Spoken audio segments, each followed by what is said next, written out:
There's something about Netflix's long-running series Narcos that just is absolutely addictive for me. I love this show, even if there is starting to be a little bit of a formula developing from season to season with this series. One of the things that I think really makes this show special is that it almost plays out a little bit like the anthology series. It's about the drug wars, and it started off in Colombia with Pablo Escobar, and we started to learn a little bit about how the Colombian cocaine trade really infected and infiltrated America on its way through Mexico. And of course, as this show has been developing and it's dealing with actual events that happened, with actual people that happened, and one of the conceits of this long-running show is that they actually intersperse newsreel footage next to sort of these fictionalized, dramaticized moments with characters that are most often real, but sometimes they are fictionalized a little bit for storytelling purposes. But it's very effective. So we learn a little bit about the history of the drug wars and this rise of these empires, truly, because they've made so many billions of dollars, and the fights that go on between all of these rival factions.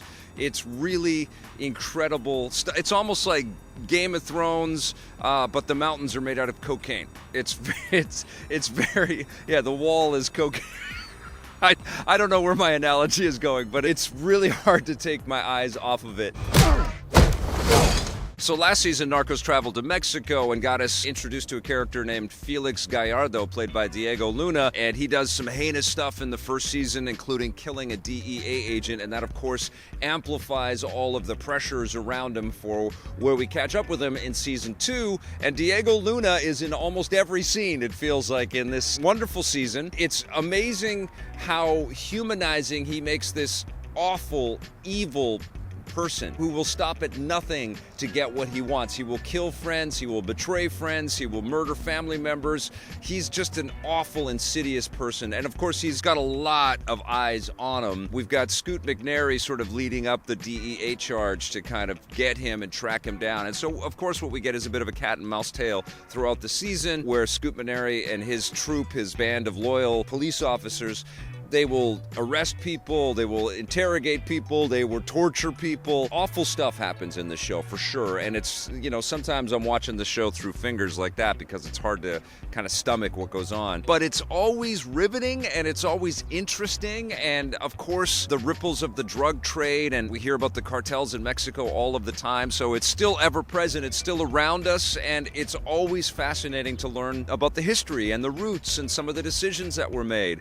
And in season 2, we get a little bit of that. We get to kind of see the early days, the formation of what we know as the modern Mexican drug cartels. And Chapo is one of the characters in the show. And of course, you see these names pop up, and they're wonderfully portrayed by a really eclectic group of individuals that it's kind of crappy that we're getting to know some of these actors through such awful material in a way, like these are not nice stories about, awesome Mexican history, or Colombian history, but it's amazing to watch these performances and how different they are from what we normally see on TV and how authentic they feel, at least to somebody that's not intimately familiar with all of these individuals or this population. That adds another layer of addictive quality to this. It's like I never know what these actors are going to do. I never know how they're going to play their moments. And they're always really well done. And they obviously shoot on location in some back alleys and some warehouses and some dusty streets and some airstrips that might be miles in the middle of nowhere. So from episode to episode, it is like this adrenaline-fused movie going from episode to episode. You want to dismantle an empire? Divide it. The thing that's so cool about Narcos as a show in totality is that this anthology element, as we've moved from one series of drug runners to another and one series of DEA agents to another, this story just keeps on going and it's threaded. So we move on to new lives and new characters and new relationships. And we certainly see how families struggle trying to have any kind of normalcy through just some heinous things that go on. And it's all unbelievably intense drama. I love it. When I was a kid, I lived in Mexico, so maybe I've got this, and I have family that still lives in Mexico, so I've got this kind of personal connection to this wonderful country. And so even though it's tough to see this be such a big kind of story that comes out of Latin and Central America, it is hard to argue that it's a part of pop culture and it's a part of history, and it's so well crafted. And that's the core of it. This is just really well made television with an eclectic and interesting group of actors and characters. I think it's a huge success, and I think that it's really caught the world's attention.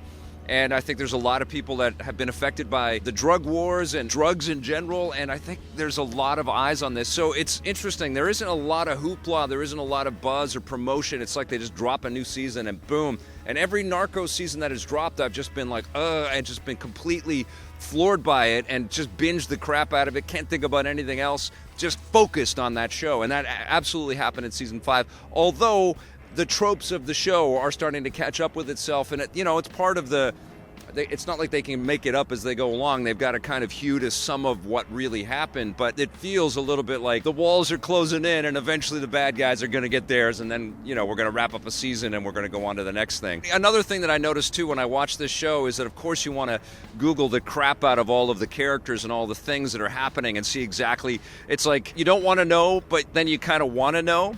And so I do find myself like reaching for my phone to try to Google something about what happens to whoever. But then you realize you're reading the subtitles because everybody's speaking Spanish, so you can't really take your eyes off the screen because then you've missed a whole bunch of dialogue and then you got to rewind and watch it again. So it forces you to lean in and read with it, and I guess it sort of intensifies your connection with the characterizations and the dialogue and the storytelling. Ahora sí van a ver qué pasa cuando le abren a la jaula y dejan salir a los animales.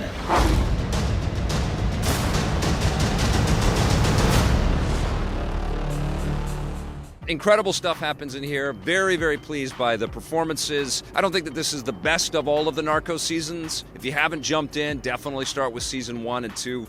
Oh my God, the Pablo Escobar stories are just incredible. But, it is definitely compelling. It's definitely worth staying with. And I absolutely want to see what happens in the next season, if there is going to be one, but I presume there probably will, because this material is very ripe for pulling good stories out of. I'm going to give Narcos Mexico Season 2 an 8.5 out of 10.